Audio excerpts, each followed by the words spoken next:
ओम नमः शिवाय। हर हर महादेव शंभु। या देवी सर्वभूतेषु शक्तिरूपेण संस्थिता नमस्तस्यै नमस्तस्यै नमस्तस्यै नमो नमः। हर हर महादेव। जय माता दी। मित्रों, शिव शक्तम चैनल पे आप लोग का हार्दिक स्वागत है।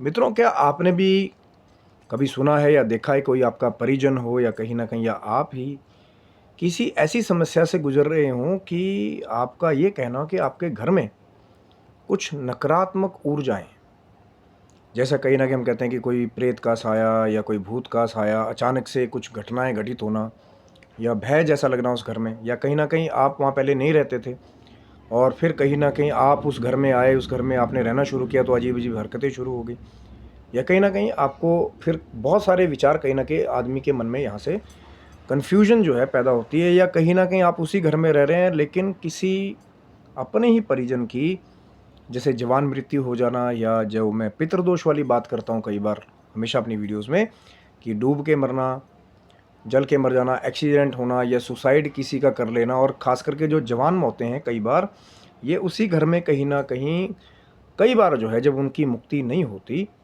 तो एक कहीं ना कहीं नकारात्मक ऊर्जा, उस वो जो बधित आत्मा है उसके रूप में कई बार घर की ऊर्जा को ख़राब कर रही होती। अब ये सबके साथ सेम नहीं हो सकता। किसी के घर में बहुत ही ज़्यादा ख़राब चीज़ें हो सकती हैं कि बहुत ही ज़्यादा उत्पात हो रहे हों, वो तो वो जो आत्मा या कहीं ना कहीं जो नकारात्मक जो ऊर्जा है उस घर में, ये उसके ऊपर डिपेंड करता है। अब ये नहीं कि सब सेम उसमें करने लग जाएंगे, भैया हमारे घर में कम हो रहा है ज़्यादा हो रहा है। ये कम ज़्यादा होगा ही होगा, क्योंकि ये अलग अलग वो जो आत्मा है, जितनी ज़्यादा नकारात्मक आत्मा रहेगी वो उतनी ही परेशानी उस घर में देगी। अब जब बहुत सारे लोग परेशान हो जाएं कि भैया कहीं पितृदोष की वजह से कोई प्रेत का साया घर में घूम रहा है, कोई भूत प्रेत की बाधा है कहीं ना कहीं, या कहीं ना कहीं आप नए रहने गए, आपको फिर बाद में पता लगा कि वहाँ पहले से कोई चीज़ है। देखिए, सबसे बड़ी बात उन लोगों के लिए जो कहीं ना कहीं अगर आप रेंट पे रह रहे हैं या कहीं ना कहीं अगर आप जगह बदल सकते हैं, तो सबसे पहला ऑप्शन समझदारी से यही होना चाहिए कि अपनी जगह को बदल देना चाहिए, अगर बदल सकते हैं तो। क्योंकि दूसरे वाला फार्मूला तो मैं तब आपको बताऊंगा जब बहुत ही ज़्यादा कहीं ना कहीं आपकी मजबूरी हो जाए कि आप वो स्थान नहीं छोड़ पा रहे हैं, आपका पैतृक कोई जगह है, वहाँ पे कुछ ऐसी घटनाएं हो रही हैं, तो उसके बारे में फिर मैं फार्मूला नंबर 2 बाद में बताऊंगा। लेकिन पहले मैं उसके बारे में बताऊंगा कि अगर ऑप्शन हो, अगर जगह बदल सकते हैं, जैसे रेंट पे आप रह रहे हैं, किसी अनजान जगह चले गए, तो उस जगह को छोड़ देना चाहिए।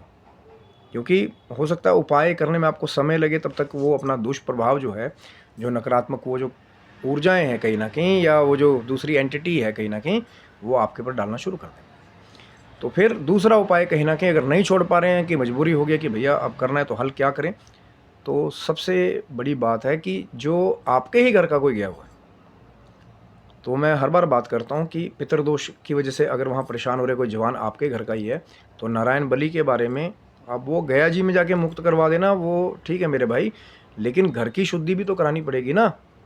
हो सकता है वहाँ एक नकारात्मक ऊर्जा के साथ कोई 2-3 और आके रह रही हूँ, आपको नहीं पता ना। आप तो अपने वाले के माने जानते होंगे।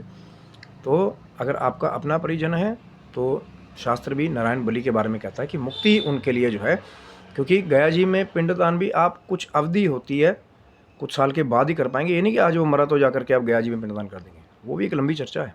चैनल को सब्सक्राइब रखिएगा। तो फिर वहाँ पे क्या उपाय है कि वहाँ चंडी हवन जो है, अब बहुत सारे लोग क्या करते हैं आजकल, लोगों ने वो डर रखा है शत चंडी शत चंडी। शत चंडी का मतलब है 100 पाठ, जो दुर्गा सप्तशती में जो कहीं ना कहीं दिव्य अध्याय जो है माता जी को जो समर्पित हैं, दुर्गा जी को, उसका पाठ 100 बार। लेकिन मैं कहता हूँ ये इतना इफ़ेक्टिव है कि यदि कोई एक बार ही भाव से वो 13 अध्याय, उसके बाद एक नॉर्मल हवन, कहीं ना कहीं उसमें कोई तामसिक बलि नहीं है कि जी बलि देनी पड़े, उसमें ये होगा, नॉर्मल सी चीज़ें हैं, नारियल, दाख, बिल्व और हवन सामग्री, नॉर्मल चीज़ें हैं जो है। और हो सके तो उत्तम जो गाय का घी है ना, शुद्ध, उसका प्रयोग करेंगे हवन के लिए, तभी कुछ लोगों को रिजल्ट नहीं मिलते। वो जोत वाला घी ट्रेंड चला रखा है, फिर वहाँ पे घर में आपको शुद्धि होगी नहीं। इसलिए गाय का अगर शुद्ध घी मिल जाता है अति उत्तम है, या देसी घी कहीं ना कहीं जो घर में आप अगर नहीं गाय का घी उपलब्ध हो रहा है तो उसका प्रयोग करेंगे तो शुद्ध एक वातावरण भी होगा। और जो सामग्री है कहीं ना कहीं, जैसे मैंने आपको बताया कि कुछ खास जो है माता जी के हवन में ये चीज़ें हैं, कुछ नारियल हो गया, दाख हो गया, खंड हो गया। नवरात्र कथा में भी वही चीज़ें हैं, कोई अलग से चीज़ नहीं है उसमें।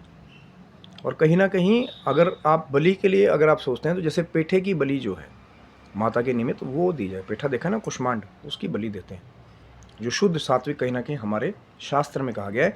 या फिर एक अनार लेकर के आइए लाल, वो फिर माता जी को अर्पित करे कहीं ना कहीं, तो माँ बहुत प्रसन्न होती है। एक कंजक को, किसी को आपने चंडी हवन किया, चाहे एक ही कंजक को भोजन खिलाइए, फिर वो अपनी अपनी समर्थता है, 3 खिलानी है, 9 खिलानी है, फिर वहाँ चंडी हवन। मैंने एक की बात कही है, मैं शत चंडी की बात नहीं कर रहा हूँ फिर दोबारा कीजिए। अब 100 बार पाठ होगा, वहाँ पे 10-20 ब्राह्मण इकट्ठे होकर बैठेंगे। शत चंडी अपने आप में एक बहुत बड़ा महायज्ञ है, लेकिन कली काल में सबकी वो समर्थता नहीं है कि सब चंडी, शत चंडी जो है वो करा पाए। लेकिन जो नॉर्मल एक चंडी हवन है कि 13 दिव्य अध्याय, उसके बाद माता जी के कुछ खास स्तोत्र हैं, और उसके बाद में फिर मंत्रोच्चार के द्वारा जो है चंडी हवन जो है वो उस घर में किया जाए, तो भी कहते हैं कि अगर सिर्फ चंडी हवन ही कर दिया जाए सही तरीके से, भाव के साथ भक्ति आपकी हो, तो ये चीज़ें आई बलाई अपने आप जो है वो स्थान छोड़ देती हैं।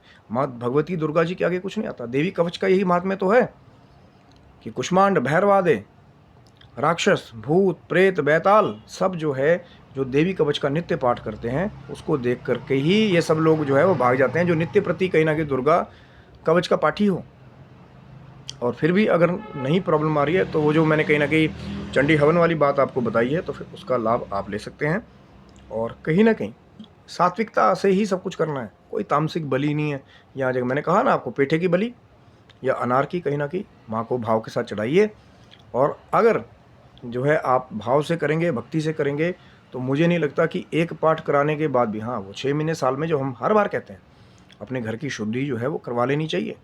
चाहे नवरात्र काल आता है एक बार, नवरात्रि में एक हवन जो है, अगर आपको लगता है ज़्यादा परेशानी थी वहाँ पे, तो 6 महीने में एक बार, एक नवरात्रि आई हवन करा लिया, फिर दूसरी नवरात्रि आई 6 महीने बाद फिर हवन करा लिया। ऐसे करते रहेंगे तो घर की सुरक्षा जो है वो बनी रहती है, और माँ की कृपा है और माँ भगवती की कृपा होगी तो हल मिलेगा। पर इसकी, ये तो एक मैंने मोटी मोटी बात कही है। कुछ एक केसेस ऐसे भी होते हैं जो शायद थोड़े से और जटिल होते हैं, तो उनके लिए थोड़ा सा और हमारे को अलग सोचना पड़ता है कि एक ही वहाँ पे एंटिटी है कि बहुत सारी है, नहीं है, नकारात्मक ऊर्जा का स्तर क्या है। ये तो मैंने आपको एक सीधा सीधा हल बताया है, लेकिन कुछ केसेस ऐसे होते हैं कि वो प्रॉपर डिस्कशन या कैसे क्या वहाँ पे, तब जो है जो बड़े बड़े विद्वान हैं कहीं ना कहीं, तभी तो मैंने कहा ना, अगर छोड़ पाए वो जगह तो पहले छोड़ दें। और लेकिन अगर हल करना ही पड़े तो फिर माँ भगवती की शरण लीजिए, और माता रानी आपका कल्याण करे, सुख समृद्धि शांति आपके घर में जो है वो बनी रहे। यही है चंडी महायज्ञ की शक्ति, चंडी हवन। तो आप स्वस्थ रहे, मस्त रहे, भगवान शिव की, माँ जगदम्बा की कृपा आपके ऊपर बनी रहे। तब तक के लिए हर हर महादेव शंभु, जय माता दी मित्रों।